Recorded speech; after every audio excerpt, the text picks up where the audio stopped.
Hi everyone, I'm Sizzle, a single mother to a beautiful son. My story might sound tragic at first, but I assure you that justice prevailed in the end. This tale involves my husband, Ethan, his mother, Marie, and his grandfather, Ace. These names are fictional since they belong to a very wealthy family and could easily be recognized. I mean no harm in keeping our real identities private. I believed Ethan and I were in love during our 3 years of dating in college. I saw him as my soulmate. He was a true gentleman and did everything right. Naturally, I fell deeply in love and married him after his proposal. Everyone seemed happy except for his mother, Marie. She couldn't stand me even before the wedding.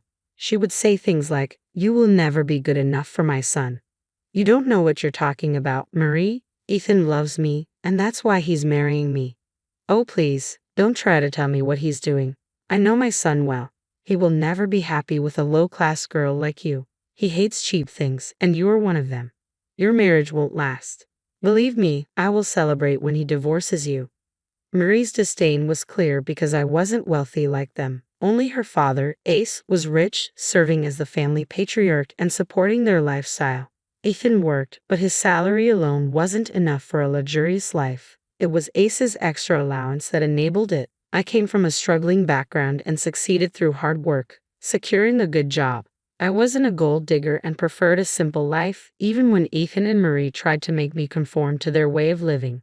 I should have realized that these differences might doom our marriage, but I was too naive. I trusted that my husband's love would bring me happiness after a life of hardships. Ethan's care deeply affected me. He did everything to ensure I had a good life and went out of his way to keep me happy. Ace, too, was a wonderful grandfather, insisting I call him Grandpa.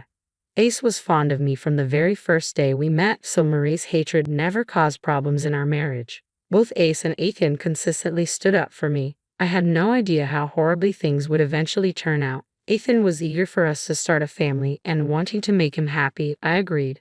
At his insistence, I even quit my job to stay home and care for our child. Though initially reluctant, my feelings changed the moment I discovered I was pregnant. I was determined to do my best for our son. He remains the best thing that came out of my marriage. I still remember the joy of holding him for the first time, thrilled to start our new life together. But everything changed for the worse as soon as I stepped back into our home. Marie took my son from me just as I returned from the hospital, still weak and recovering. This sudden, confusing turn of events left me reeling. As I tried to understand what was happening, I saw Ethan throwing 3 packed suitcases at me. "What is going on? What are you doing?" I asked, bewildered. "What do you think we're doing, Cecil? Your time is up. You need to leave the house," Ethan replied coldly. "Wait, what? What are you talking about, Ethan? What's happening?" I pleaded, desperately trying to understand. "We're kicking you out, and I'll be divorcing you very soon. That's what's happening, Cecil. Did you really expect me to put you on a pedestal and worship you for the rest of my life? Why are you being so cruel? What's happening? Why are you doing this?" I cried out, in shock and disbelief. "You have served your purpose," Ethan said, his words cutting deep. "We don't need you anymore, so take your trash and get out." "You have to be kidding me, right? Marie, you can't do this to me." "Ethan, why are you doing this? What's going on?" I pleaded, my voice shaking. "Didn't you hear my mother, Cecil? You've already given birth to my baby, so I have my heir. I don't need you anymore. I'll be divorcing you at the first chance I get," Ethan said, his words slicing through me like a knife. I felt like I was in a horror movie.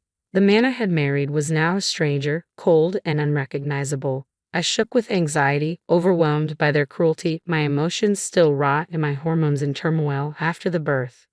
Marie's voice cut through my sobs. "The housekeeper has packed your clothes so you won't taint this house with your presence any longer. My sweet grandson will be raised with the finest care and soon forget about his cheap mother." "That's impossible. I will never leave my son behind. If you want me out of your lives, I will go, but I won't abandon my child," I cried out, desperation lacing my words. "By all means, Cecil, leave. Who said we want you to stay? We're telling you to go. You have no choice," Marie retorted, her words dripping with disdain. My heart was shattered from Ethan's betrayal. Marie's animosity had always been clear, but I had dismissed it as jealousy. Her sudden interest in me after I got pregnant had seemed suspicious, but I had never imagined it would come to this. I couldn't fathom why Ethan, the man who once loved me, was acting this way. My mind struggled to accept that he didn't love me anymore. Tears streamed down my face as I looked at Ethan. How can you be so cold to me, Ethan? Don't you feel anything kicking the mother of your child out of your house? My child won't need a mother. Like Mom said, we have plenty of staff around the house, he replied, his words void of any warmth or humanity. Who will help my son grow up to be like me, Ethan? You want to take him away from his own mother? Do you really think he'll have a great life without me? Our son needs his mom, I pleaded, my voice trembling with desperation. Ethan laughed, a cold, heartless sound that shattered my already breaking heart. I stood there, frozen, unable to believe what was happening. The man I had loved was disappearing, replaced by a monster who cared nothing for me or our child. When Ethan finally stopped laughing, he sneered, "What makes you think my son needs you? He's just a newborn. He doesn't even know who you are. We can hire plenty of wet nurses and nannies to ensure he grows up well." "My son is right," Marie added with a smirk. "My grandson will have everything he needs. You're the last person fit to raise him. You're a low-class woman who can't even dress herself properly. If I left my grandson in your care, he'd turn out to be a loser." "Oh, how embarrassing you've been all these years. I'd rather die than see my son suffer the humiliation I endured because of you." Ethan's words dripped with disdain as if he regretted every moment he had spent with me. His eyes were filled with contempt, and his voice carried the weight of years of annoyance and regret. Shaking, I could hardly find the words to respond. Tears streamed down my face as I choked out, "Did I humiliate and embarrass you? How?" "Do you really want to know how you embarrassed and humiliated me?" Ethan retorted, his voice filled with venom. "Just look at you, Cecil. You come from a low-class family and used to work a 9-to-5 job like some broke woman." I needed to hear those words to finally see Ethan for who he truly was. As painful as it was, his cruel honesty exposed the depth of his contempt. "You were never suited for an upper-class family like ours. Mom tried so hard to teach you her ways, but you didn't even want to learn anything," Ethan scoffed. "Wait, so you wanted me to become a rich snob? If I was such an embarrassment, why did you even fall in love with me?" "Who said I fell in love with you, Cecil?" Ethan sneered. "You were beautiful, so I thought maybe I could groom you into a nice trophy wife. But your cheap habits never went away." "In that case, why didn't you just leave?" I asked, hurt and bewildered. "I would have dumped you after having some fun, but then Grandpa liked you. He wanted us to get married and have kids. If I'd walked away, Grandpa would have been furious, and I'd have lost his support. That's why I married you. Now that you've given me the grandson I wanted, I have no use for you anymore." So that was it. Ethan had married me because Ace wanted me as his granddaughter-in-law. Ethan feared that if he left me without reason, Ace would cut off his allowance and inheritance. To stay in Ace's good graces, he married me. Ethan's insistence on having a child suddenly made sense. He wanted an heir to secure Ace's fortune. I had naively complied, and now I was suffering the consequences. This was all part of Ethan and Marie's twisted plans. Ethan had never loved me. He had only wanted to use me for his benefit. The man I married wasn't my soulmate. He was a manipulator. Disgusted, I said, "So that's what this was all about. You just wanted your grandfather's fortune and used me to get on Ace's good side. You destroyed my life just for that." "Who cares about your life, Sizzle?" Ethan replied coldly. "As far as we're concerned, you have no relationship with us anymore. I'm still the mother of your grandson and married to your son, Murray. You can't end relationships in a day." "We're already working on that, Cecil. You don't have to worry about it," Marie said, her voice dripping with contempt. "Our best lawyers are handling your divorce and the termination of your rights to my grandson." "I will never let that happen, Marie. I don't care if Ethan divorces me. My love for him is already gone. I won't stay with someone who doesn't love me.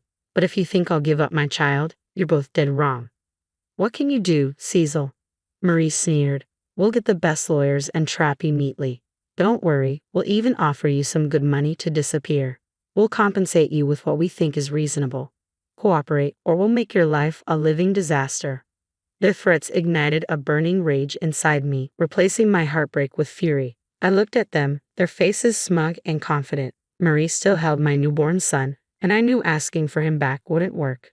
She had more people on her side, and I was too weak to fight. I didn't want to risk my son's safety by trying to snatch him away. Instead, I took a deep breath and spoke calmly. "You want me out of the house? Fine, I'll leave. I'll go right now. But I will not let you take my son from me." We'll see what you can do, Cecil, Ethan said with a smirk. Once people or lawyers know who they're dealing with, no one will be on your side. I don't need lawyers for what I have planned, Marie. I promise you right now that you and Ethan will pay for what you've done to me today. This is not the end. Oh, please, Marie scoffed. Save your ridiculous threats for someone else, Cecil. You can't touch us. We will crush you any time. We also there's no use going to Grandpa about this. Blood is thicker than water, and he will side with his family over anyone else. He always has. I didn't bother to grace them with a reply. They simply didn't deserve one from me. I refused to stand there and waste my time while Marie and Ethan made fun of me and threatened me. It wasn't my style to threaten or yell at people. Mentally and physically exhausted and worried about my child, I needed to conserve my energy to deal with them later. So, I quietly collected my bags and left the house. Marie and Ethan actually followed me, ensuring I had truly left. They didn't need to worry. I had no interest in staying around for their insults. My skin crawled with their words. I called an Uber and left. From the window, I saw Ethan and Marie hugging and giggling as if it was the best day of their lives. They got what they wanted, an heir and rid of me, just as they had planned. However, they didn't know I wouldn't leave so easily. I wasn't giving up my son, and I intended to teach them a lesson. While Ethan came from a wealthy family with powerful lawyers, I didn't have much money or resources.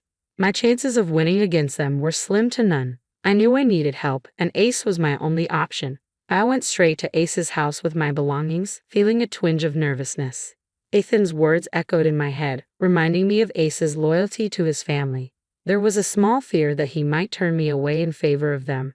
After all, I felt like the nobody Marie and Ethan had always said I was. Still, I held on to hope that Ace at least would do the right thing. And I wasn't disappointed. When Ace entered the living room and spotted me with my suitcases, he seemed genuinely surprised. I thought my staff was joking when they said you showed up here with suitcases. I can see they were serious, he remarked. Well, they certainly were joking. I'm here, Grandpa, I replied, trying to hold back tears. What's going on, Cecil? Have you been crying? Your eyes look puffy and you really don't look well, Ace observed. They kicked me out of the house, Grandpa, and they took my son, telling me to get out of their lives, I explained, my voice quivering with emotion. Ace's expression darkened with anger. Who did this? Tell me everything right now, Cecily. As I recounted the events, I couldn't hold back my tears any longer. Despite trying to stay composed in front of Ethan and Marie, the truth was too much to bear. My life was unraveling, and everything I thought I knew about my marriage was a lie. Despite my love for Ethan, his betrayal had shattered me. Sitting on Ace's couch, I poured my heart out to him. He listened with concern, his anger matching mine as I recounted the injustices I had faced. After I had calmed down a little, I explained, I came here because I didn't know where else to go, Grandpa. You've always been kind to me, and I knew you would at least offer me temporary shelter. You did the right thing by coming here, Cecily. You can stay as long as you want. This is not just temporary shelter. This is also one of your homes, Ace reassured me. I don't think I have a home anymore, Grandpa. I don't even care about that. I just want my son back. I can't be without him. I'll leave Ethan like he wants me to, but I can't leave my son, I confessed. So, you decided to leave Ethan. Is that what you want to do? Ace inquired. I can't stay with him anymore, I replied firmly. Grandpa, he showed me his true colors, and I know he's not the man I loved. Our entire marriage was a lie. I think I've lost all the love I had for him, I confessed, my voice trembling with pain. My grandson has messed up big time, Cecil. I don't know how to apologize to you for this. What he and my daughter have done is not okay. Actually, I think it would be better for you to leave him, Ace admitted, his disappointment evident. I am willing to do that, Ace, but Ethan and Marie want me to terminate my rights to my kid. I don't want that, Ace. Please don't ask me to do that, I pleaded, fearing his response. I was terrified that Ace would side with Ethan and Marie on this matter. While he didn't push me to stay with Ethan, which I was grateful for, I worried he might not support my decision to take his great-grandson and leave. However, Ace's next words surprised me. I will never ask you to give up my great-grandson, Cecil. You are his mother, and he needs you in his life. What he doesn't need is an evil father and grandmother like Ethan and Marie, Ace declared passionately. Oh God, the things they have told you and what they have done to you are horrible. I don't know what to do, Grandpa, I admitted, feeling overwhelmed. My dear Cecily, you don't have to worry about anything. I'm here for you and my grandson. I will never separate a mother from her son. Ethan and Marie will pay for what they have done, Ace assured me, his voice filled with determination. Really? You'll take my side over them, Grandpa? They're your family, and like they said, blood is thicker than water. You always put your family above everyone else. That's what I liked about you, I said, surprised by his unwavering support. That's some nonsense, Cecily. If Ethan and Marie are my family, you and my grandson are too, Ace replied firmly, leaving no room for doubt. I gave you the mission to call me Grandpa instead of my name because you are family to me. At the end of the day, I won't tolerate anyone being so cruel and vile, even if they are my own family. So Marie and Ethan are going down, no matter what. Ace's kindness brought tears to my eyes, but in a good way. I was truly fortunate to have Ace as my grandpa. He filled a little hole in my chest that was there because I never met my own grandparents. I will always be grateful to Ace for what he did for me. He was furious and promised me justice. Quickly, he called his staff and made a few phone calls. Meanwhile, Ace's housekeeper stayed with me, ensuring I had food and was all right. It was ironic that an unknown woman was showing me more compassion than my own husband and mother-in-law. I hated myself for falling in love with a man like that.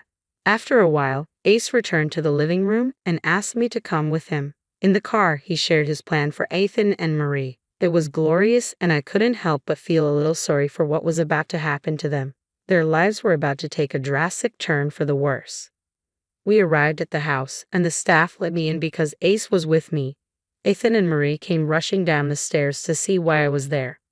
However, their demeanor changed when they saw Ace's angry face. It was enough to send shivers down anyone's spine. Despite their attempts to maintain a fake pleasant expression, their nervousness was evident. They greeted Ace, trying to mask their apprehension. Do I look like I'm here for lunch, Marie? Why on earth did you kick out your daughter-in-law? And what am I hearing about taking away my great-grandson from her? There was also something mentioned about a divorce. Care to explain that, Ethan? I don't know what you're talking about, Grandpa. Cecily left of her own accord. She said she doesn't want to be a mom or a wife anymore. We didn't do anything, Ethan replied hastily. That's right, Dad. Cecily walked away on her own, and now she's spreading lies about us. I always knew she wasn't a good fit for the family, and now you know what kind of a horrible woman she is, Marie chimed in, attempting to paint me as the villain. Their attempt to twist the narrative shocked me. For a moment, I feared Ace would believe them. Even Ethan and Marie seemed confident he would, but they were left flabbergasted by Ace's response. Do you think I don't know what goes on in this house? Do you think you can manipulate me with lies? Dad, we're not lying to you. Shut up right now. I don't want any filthy lies coming out of your mouth. Have you forgotten that this house is in my name? The staff here are on my salary, so they tell me everything that happens around here. Yes, I know everything that you two have tried to do. Did you really think I would let you off the hook so easily after you manipulated me and Cecily? I can't believe this, Grandpa. Please, you have to understand. I don't love Cecily. I only married her to make you happy, Ethan pleaded. Oh, don't worry. I know all about how you had planned to use and discard Cecily, but only married her because you didn't want to risk losing your inheritance. You think that was a noble thing to do, Ethan? Is that the values you uphold? I taught you. Perhaps it was your good-for-nothing mother who made you this way. Ethan tried to interject, but Ace shut him down immediately. Did I give you permission to talk, Marie? Ace's voice was sharp, cutting through the tension in the room. Marie and Ethan were now seriously scared, while Ace remained very, very angry. I couldn't help but enjoy watching them being scolded by Ace. It was glorious, but I knew it was just the start of the show. Ace continued to berate Ethan and Marie for a good hour, reducing them to tears. He reminded them that they were both at his mercy because they lived on his money. When he was done, Ethan was literally on his knees, begging for forgiveness, while Marie cried like a child. I'm so sorry, Grandpa. I can see that I made a big mistake. I was just overwhelmed and made the wrong decision, Ethan pleaded, his voice shaky with remorse. Yes, we're sorry, Dad. We truly recognize our mistakes. We shouldn't have separated a mother from her child. Cecily can move back here if she wants to. Yes, she can come back and we'll welcome her with open arms. I promise I will be a better husband too. I will work on myself. Things will go back to being perfect again. Ethan rambled, desperation evident in his tone.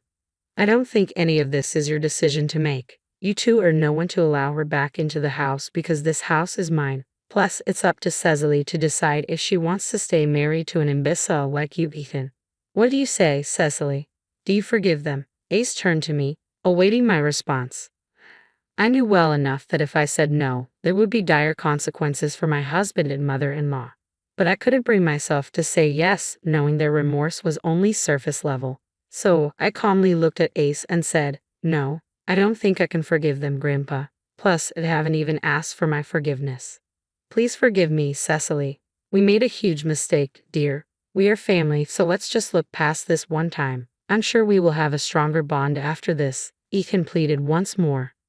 Don't even bother with lies anymore, guys. You know what you two are. Even if you turn a new leaf and become nice to me, deep down, you two are awful people, and I don't associate myself with people like you, I replied firmly. Good decision, Cecily. I applaud you for that. So you heard her, Ethan, Marie. Looks like you two are in deep trouble, Ace concluded, his voice unwavering. Now you two need to vacate this house right now so that Cecily and my great-grandson can stay here, Ace declared firmly. What? You're kicking us out? You can't do that to us, Dad, Ethan protested. My staff has already started to pack your bags on my order. I will have you two thrown out just like you tried to throw out Cecily. Oh, and one other thing, you can kiss your allowances goodbye. I won't be wasting any more money on imbeciles, Ace retorted, his tone unyielding. Ethan and Marie absolutely cracked up when Ace made his decision. They begged and pleaded with him for mercy, even appealing to me for forgiveness, knowing that only I had the power to sway Grandpa Ace from his decision. But Ace remained resolute, keeping them in a state of despair with his relentless berating. Ultimately, the house staff arrived with their belongings, which Ace promptly threw at them, instructing them to leave. Seeing Ace so angry, they quickly departed before he could publicly make a scene by having his staff escort them out. I didn't know where Ethan and Marie went after this. What I do know is that they kept blowing up my phone with apologies and sometimes nasty messages. They desperately wanted to come home and make things better with Ace, but he was definitely not having it. They even tried to recruit family members who strictly denied them help because of Ace, leaving them to fend for themselves. Eventually, Ethan and I divorced and he lost custody of our son. I was happy because I didn't want his evil influence on my child. I was already living in the house I used to live in because Ace didn't want his great-grandson and me to be away from comfort. He actually ended up signing over the house to me, leaving most of his assets to my son in a trust so that he can access them when he's older. As for me, Ethan is stuck paying child support and alimony since he has a job. It's not much for me because Ace also gives me an allowance, but it is a lot for Ethan, who now has to support his mother and live on a small income.